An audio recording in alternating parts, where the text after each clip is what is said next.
Welcome back to the Profit Answer Man, Pete Mohr. It's great to have you join us today. So great to be here again, Rocky. I can't believe looking back, it's been 2 years, man. Time flies.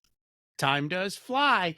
Can you remind people a little bit about yourself and your business? Absolutely. I've been a lifelong entrepreneur and I'm so excited actually because one of the businesses that I owned, I started in 1994, August of 1994. And as we're recording this, it's July 2024. So it's coming up on its 30th year. And the owner that bought it from me 15 years ago called me up and he said, Pete, you owned it for 15 years. I've owned it for 15 years. And I mean, I think that's really interesting when you look at some of that stuff. That was a bathroom renovation company.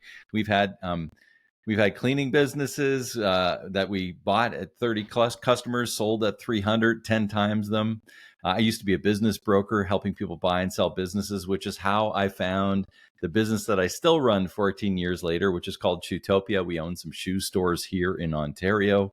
And these days I hang my hat, coaching business owners and helping them through their frustrations, getting them exit ready, working through teamwork and all sorts of stuff with Colby. And, I love working with business owners, talking business and all that sort of stuff. And one of the things I've been able to do over the years was sort of get to a point where I've worked myself out of a job because I've got a great team, a great system, and I don't have to do a whole lot in our shoe stores anymore. So I get to have great conversations with people like you and the people that are listening to the podcast today. And, that begs a question because everyone wants to know, what are the biggest frustrations business owners face? A lot of them are really self-inflicted, Rocky. Okay.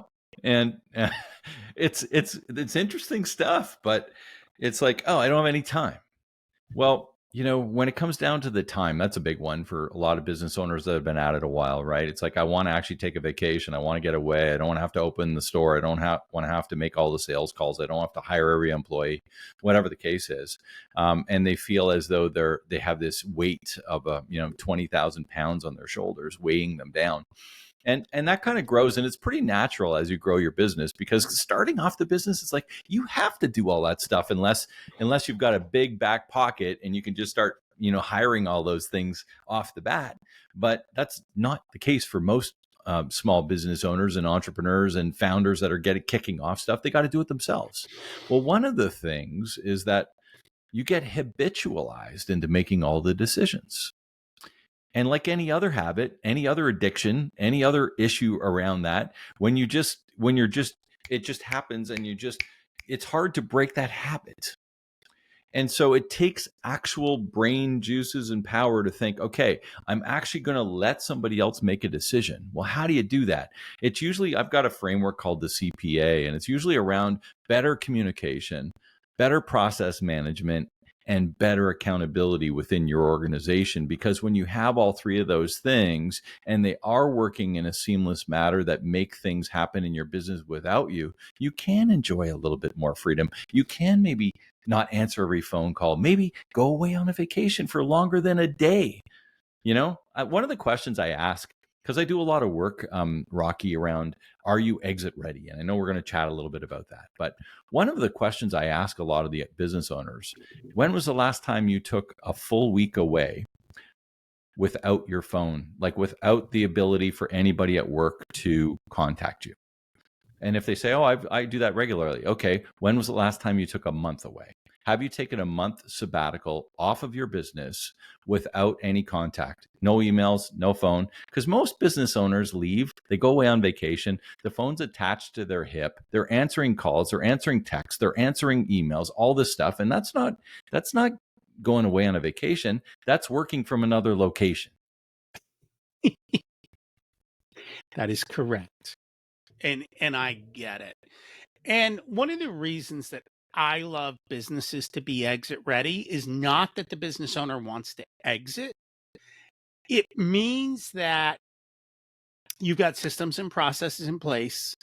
The business owner doesn't need to be there, right? Yeah. Other people can handle things. They are not a bottleneck in any part of the system. you've got a wide diversity of suppliers, clients, and things work without you, which means that you as the business owner are now the business owner and not the business operator. And I think that's a big part of this. So I know people listening, you may not want to sell your business. I don't care. This isn't really about selling your business unless No. you want to. This Mm. is really about having a business that's fun, like Yeah. you dreamed of when you started it, Hmm. and you're making good money. Because at the end of the day, well, let's talk about that. How are businesses valued usually from a sales standpoint? You know, it really depends. It depends on your area, what you work in, whether you're a retailer or an auto body shop or, a carpet installer or an accountant. There are so many different ways of sort of looking at the book of business. But ultimately, getting back to this is the podcast about profit. If the business isn't profitable, it's very hard to sell that business, and it really doesn't matter because the multiple, whatever multiple you put on zero, is still zero. Which means that you need to be profitable. Mm-hmm. And the more profit you have, of course, the more your business is worth. Right. Now, unfortunately, you are going to have to pay taxes. Yeah. However, there are ways to pay yourself tax free. And usually that's retirement accounts, profit sharing, some other ways to do things where you still get to keep the money. Too many business owners will spend money not to pay taxes, and it's silly to spend $1 to save 30 cents. Yeah. I'd rather you just pay the 30 cents and keep the 70. Yeah. There's a lot of different things. Like one of the things we do when we go in and people say, here's an interesting one too. So, well, there's a few things, and I think we can reel it back just a little bit. So, why should you be exit ready in your business? Like you said, it's not just about being exit ready because I want to sell my business within the next 2 to 5 years. It's about being exit. You should always be exit ready so that you have the choice of exiting when and if you need to. Because the biggest thing, Rocky, is that as much as you are planning down the road someday to have this successful exit, only about 50% of the businesses get to a planned exit. About 50% of the businesses in North America are unplanned exit, which basically revolves around death, disability. Divorce takes a lot of businesses down. Partnership disagreements take a lot of businesses down. Distress, financial distress, things like COVID took a lot of businesses down. And you're not planning for that. But if these things happen and you're not exit ready, there's a big problem, and you're leaving a lot of value and legacy dollars for you and your family on the table by not being exit ready. So whether you're looking for the future of saying, I want a successful exit, or whether you have to exit for any given reason, and I'm sure if, a lot of business owners listen to this podcast, I'm sure you know somebody who has had to exit their business for one of those reasons that I just mentioned. And there's a good chance they weren't exit ready and they left money on the table.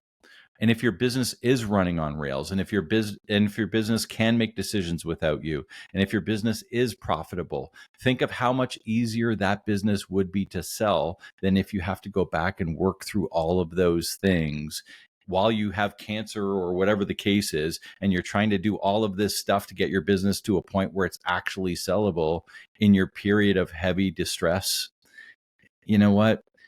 Being exit ready is just good business strategy.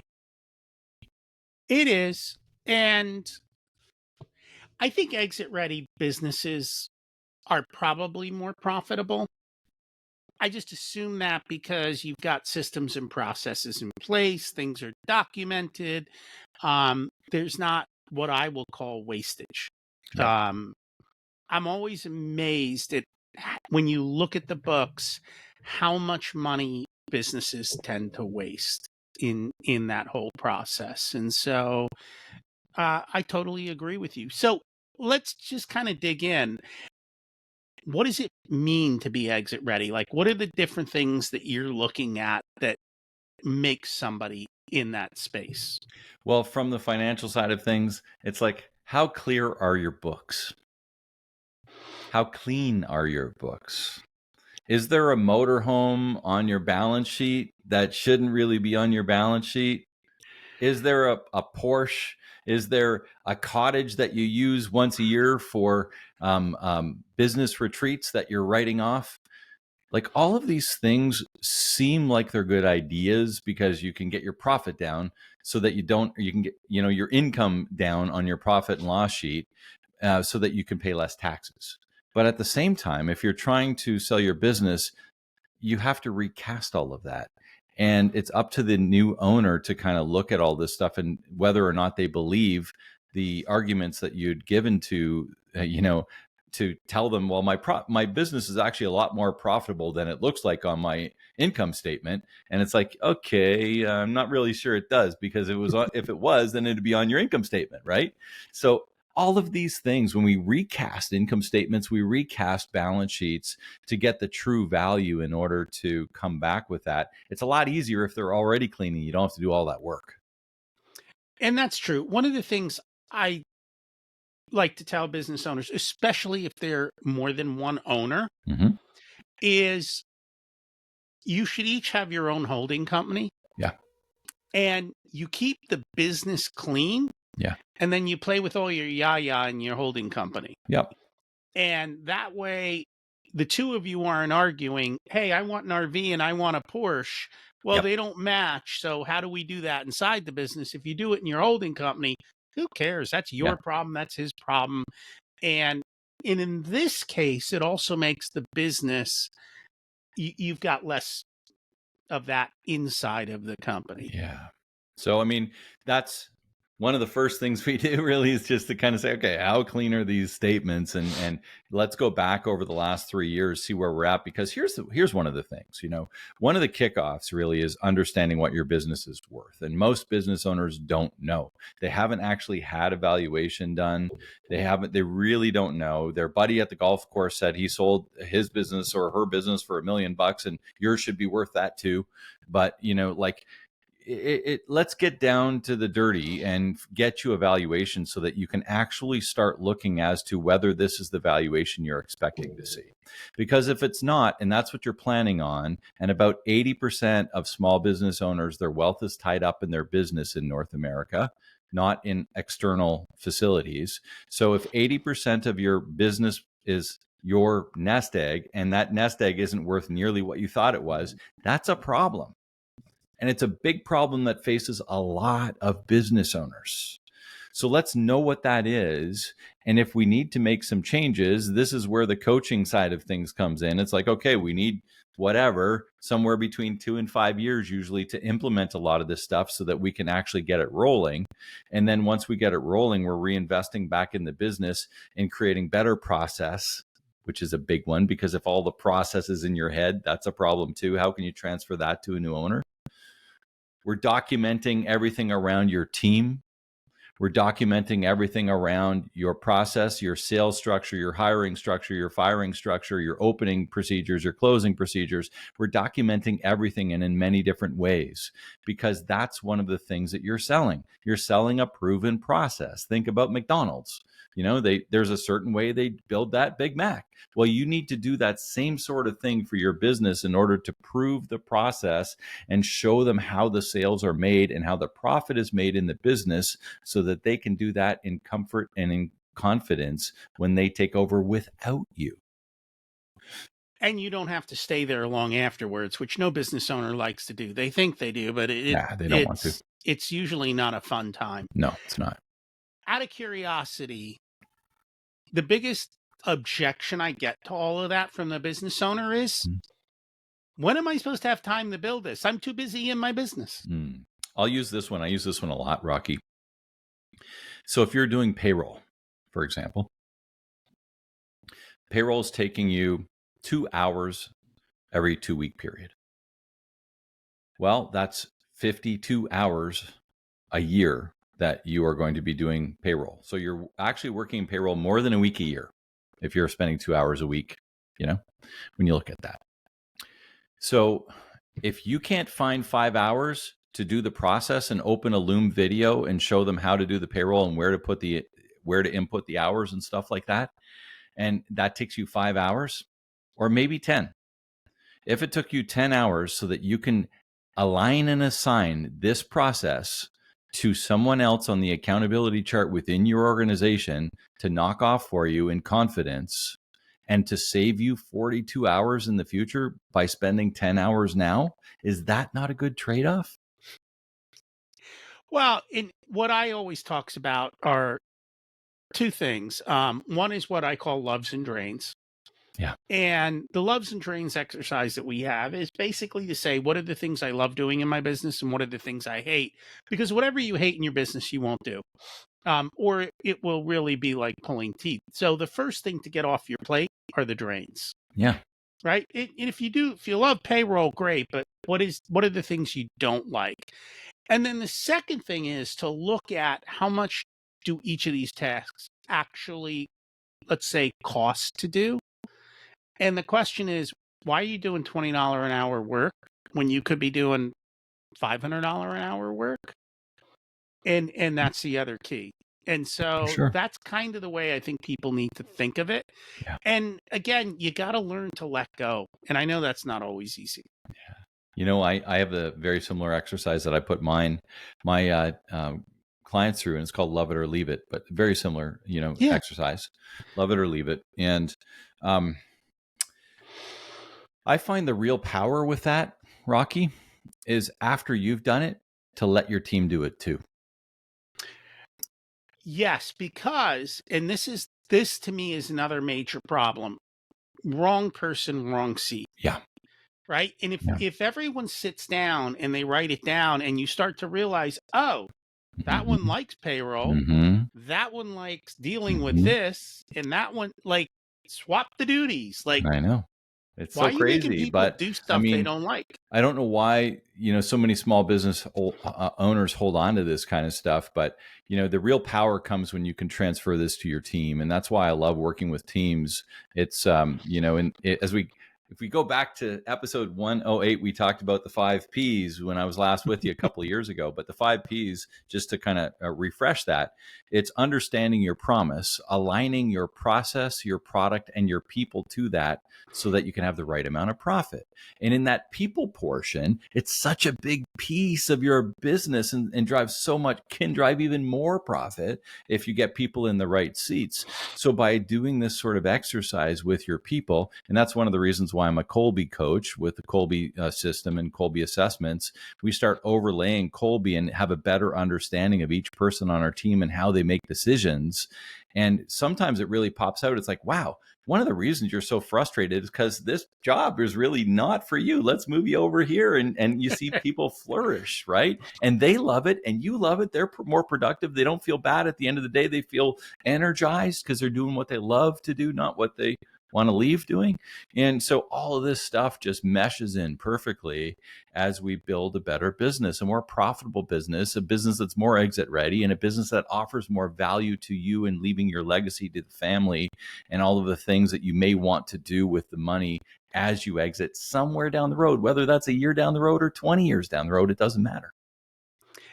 Do you find many business owners use personality tests to help them put people in the right seats with the right jobs, both during the hiring process and then during the continued process, so to speak? Yeah. So Kolbe, I mean, we could do another whole episode on Kolbe, but Kolbe is, or 10, Kolbe is really the only one that's legally that I know of that you can use through the hiring process because it's unbiased. It has nothing to do with preferences.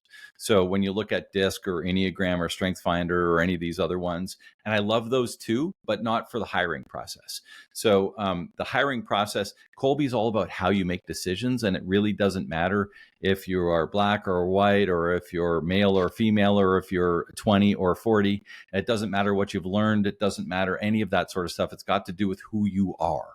It's your innate strengths around decision making. So it's a very different type of assessment, where most of these other ones really are around what you prefer, which is also a great thing to overlay onto the team once the team is built. But Kolbe, you can start really you can use it in the hiring process. We have a whole right fit hiring system with Colby. And then, but I love my second favorite, Strength Finders. And I know I'm a bit of an assessment junkie, so I've pretty much taken them all. And I'm liking Genius as well for team building. It's a good one too. Is that Working Genius? Working Genius, yeah. Yeah, I've been introduced to that one recently Mm-hmm. too. Yep. I didn't realize though that DISC or Myers-Briggs would they kind of tell you what your personality's like. I didn't realize there were biases in there. If you, I can yeah, see that there are biases in looking for a certain kind of person for a certain kind of role. right. Don't doubt that at all. But if you look at the questions that you would answer on those assessments, it says, what do you prefer, this or that, in almost all of those questions. Mm, And with Colby, it's more about how do you take action? Would you do this or would you do this? It's all about action taking.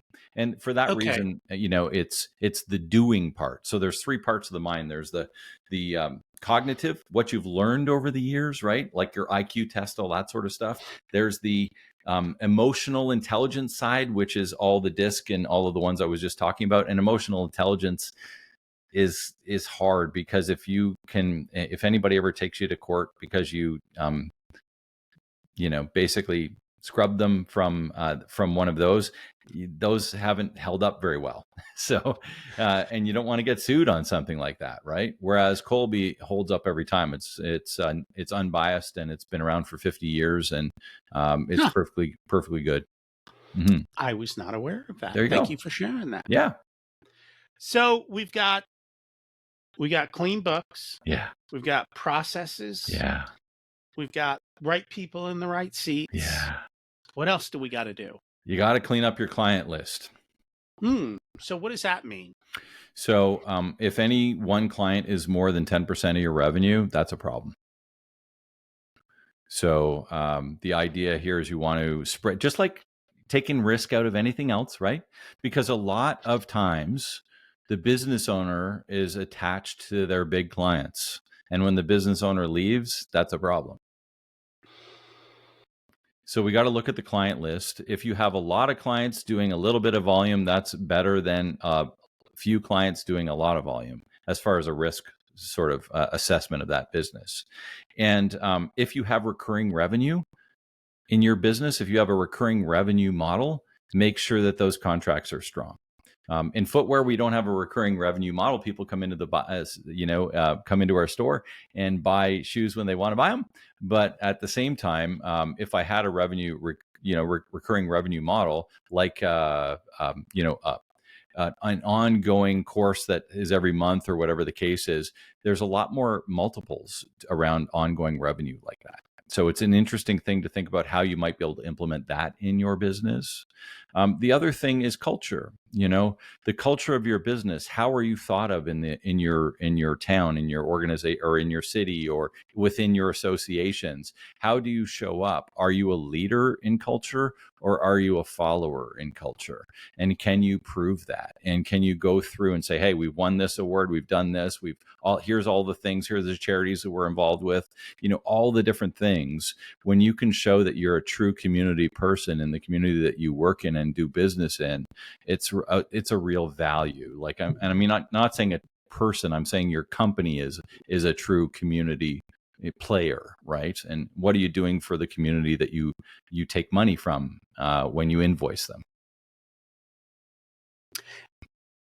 And that makes a lot of sense. I think the better you are regarded in the company or in the community, then the more apt you're going to get people coming in and For sure.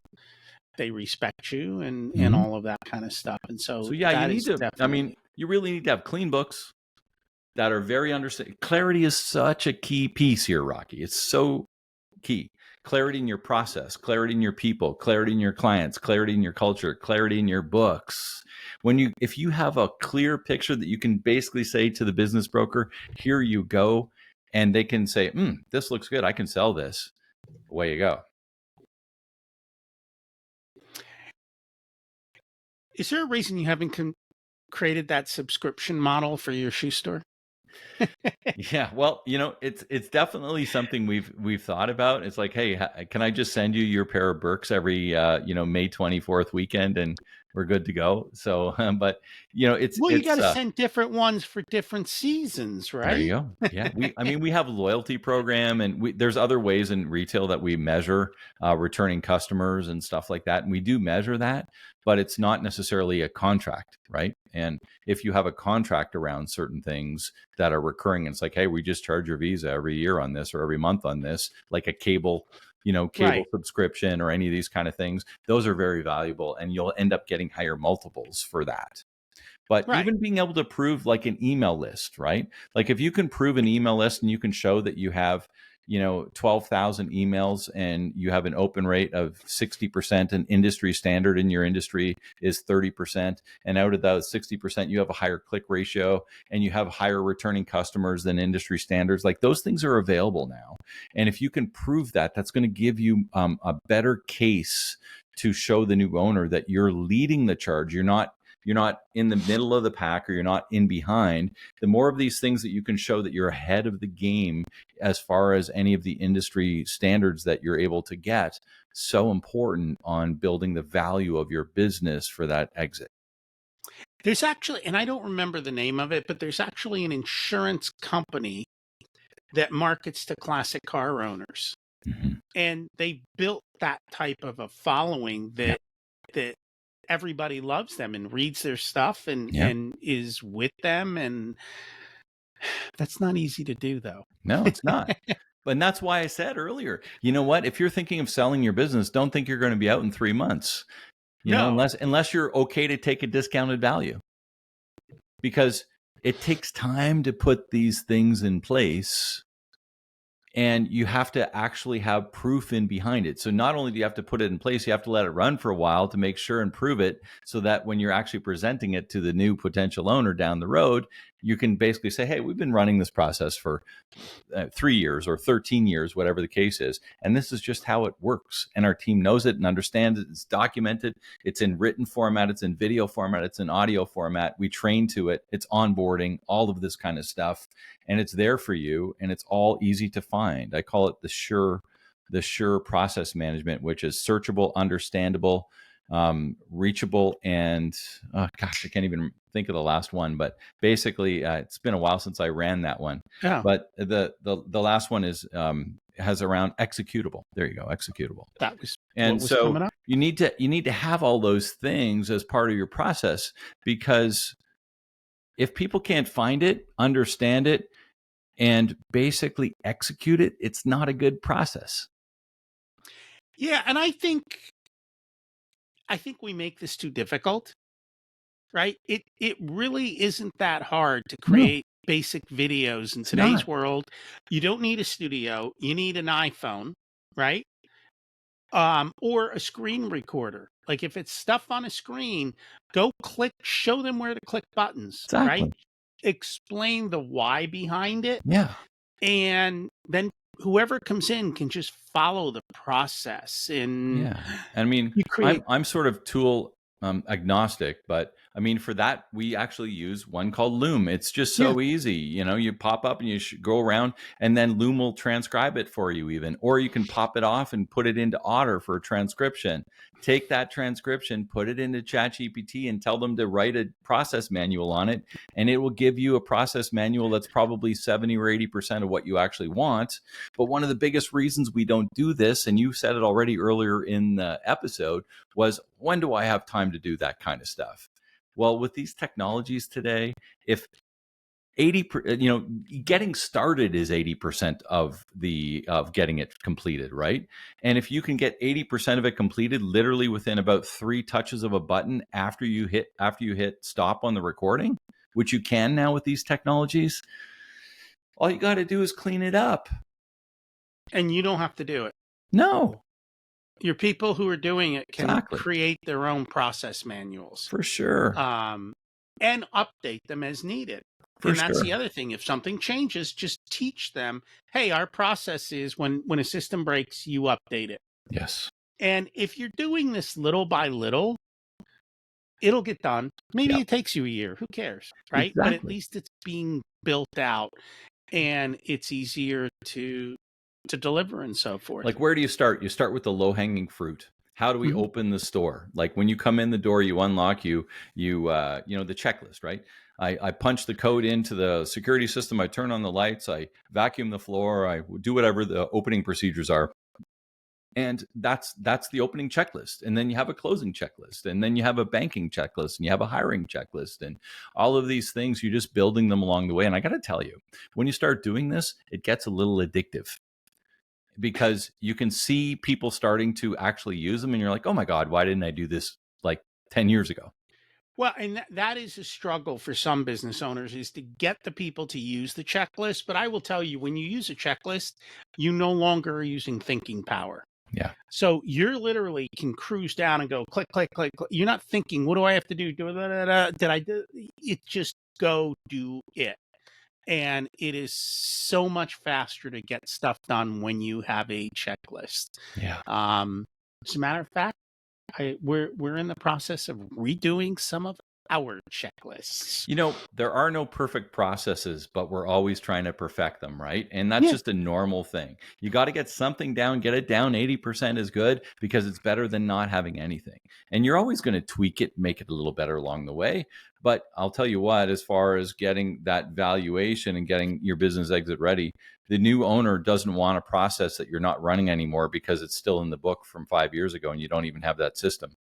Part of the correct. process is cleaning the processes up. Hmm. Delete and update, Yep. and it's easier than ever. Yeah, for sure. Is there anything else we should have talked about but didn't get a chance to? Well, I just want to kind of go back to where we started. And I really think that business owners need to think about this. Think about one of your friends. Think about somebody who you know personally that has been through divorce, that has been through a car accident and had to be out of their business for 6 months. Think about somebody who's passed away unexpectedly and had to leave their business, maybe not in the best shape. These kind of things can happen. So it's one thing and say, I'm not going to retire for 10 or 15 years. I don't need to do this now. Being exit ready is just good business strategy. So when you start looking at this kind of thing, clean up those processes, clean up your books, clean up everything that goes around the clarity of your business as an outsider would see it. Because when your business is clear from the outside, it's got the most valuable not only to somebody else, but to you.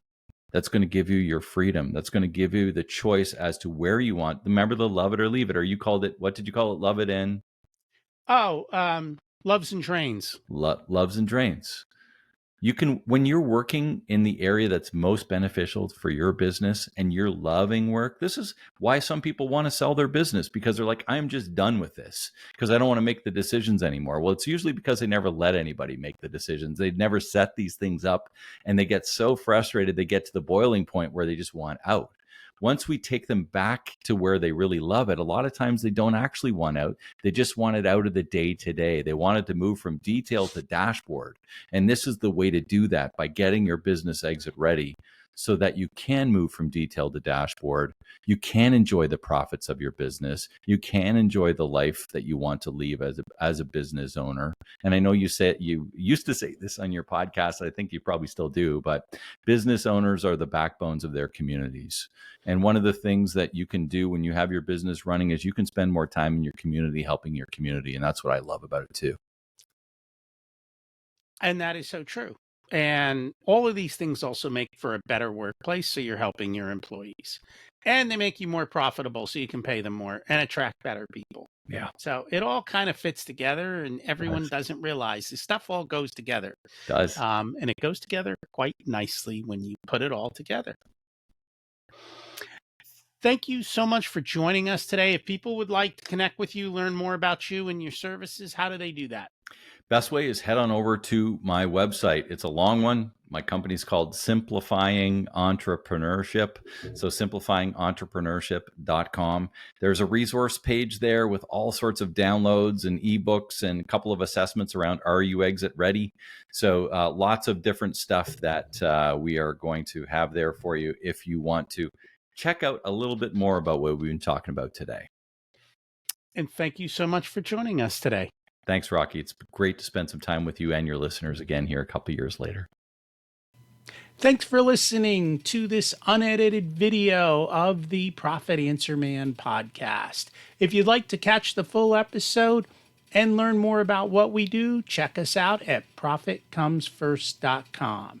We also go through the Profit First book in each and every chapter in the beginning episodes of the podcast, so check those out as well. Thanks for listening, and here's to you having a more profitable and growing business.